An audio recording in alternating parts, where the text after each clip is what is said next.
choy ichaylik. Qo'rqitib yubordingiz.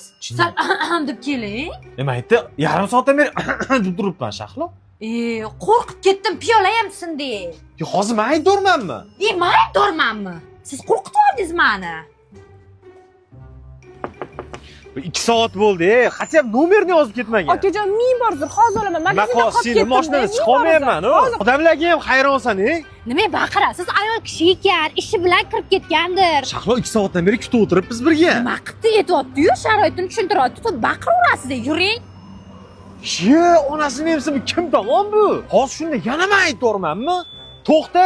O'zim qo'lim bilan pul berib turganda yalinib yurmayman, oyog'im bilan. Voy, aka siz jinnimisiz siz? Kuyyapman, ko'zingizga qaraysiz, bo'lmaydimi? Nima vahima qilasiz? Qo'lida mana issiq kofe kelyapti. Siz qarang ko'zingizga. Sen yana ular tomon bo'lyapsanmi? Ertalabdan beri nima qilyapsan o'zi?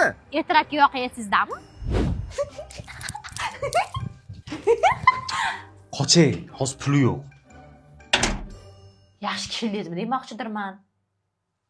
Shunga qiyshayapsanmi sen? O'zi nima qilmoqchisan sen pulni? Xonsaroyda 1+1 aksiyasi ketyapti ekan. Agar Shirin hayot loyihasidan bir xonali xona sotib oladigan bo'lsak, ikkinchi xonadonni yutib olish imkoniyati bo'lar ekan. Ha, zo'r ekan, lekin hozir baribir pulim yo'q. Hammasi shularni aka. Rahmat aka.